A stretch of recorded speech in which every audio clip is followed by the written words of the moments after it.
Most people start a business with excitement, but forget one thing: the law. You can have the best idea, the best logo, even the best marketing, but if your business isn't registered legally, you're walking on thin ice. One letter from the tax office or a fine from a government agency can shut everything down overnight. In this video, you'll learn how to register your business the right way, step by step, so you protect yourself, your money, and your future. Before we go further, remember this: registering your business isn't about formality, it's about ownership. It's what separates a hustler from an entrepreneur. Once your business is legal, you can open a business bank account, apply for loans, sign contracts, and pay taxes properly.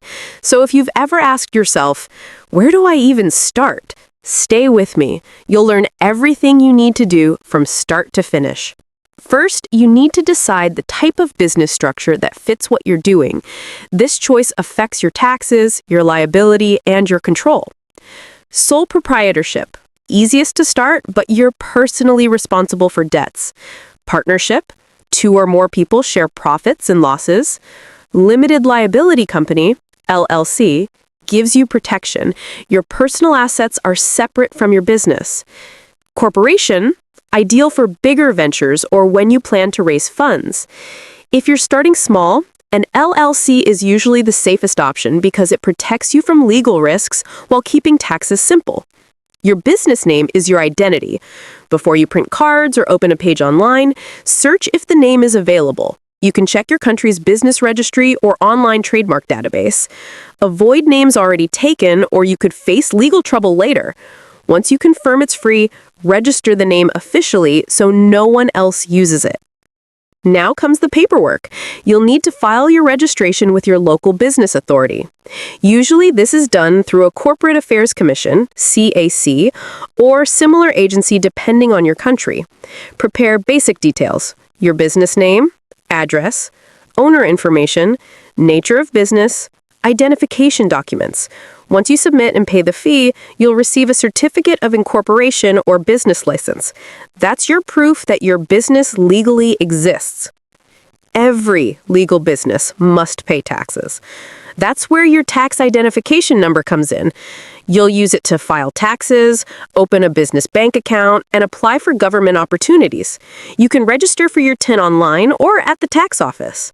Once you get it, keep it safe. Losing it means delays and penalties later. Don't mix personal and business money. Open a business account using your certificate and TIN. This builds credibility, simplifies accounting, and protects your assets. It also helps when you need loans, investors, or partnerships. A clean financial record shows you're running a serious business, not a side hustle. Once registered, you're not done. You must follow basic legal obligations like renewing licenses, filing annual returns, and paying taxes. If you employ staff, comply with labor laws and health regulations. Ignorance doesn't excuse mistakes. Stay informed, and you'll stay out of trouble. So here's the truth. Registering your business legally isn't complicated. It's about discipline and doing things right from the start. You protect your brand, your income, and your future. If you found this helpful, hit the like button, subscribe, and turn on notifications. I share new videos every week to help you learn how to grow, manage, and protect your business legally. Stay smart, stay compliant, and build something that lasts. See you in the next video.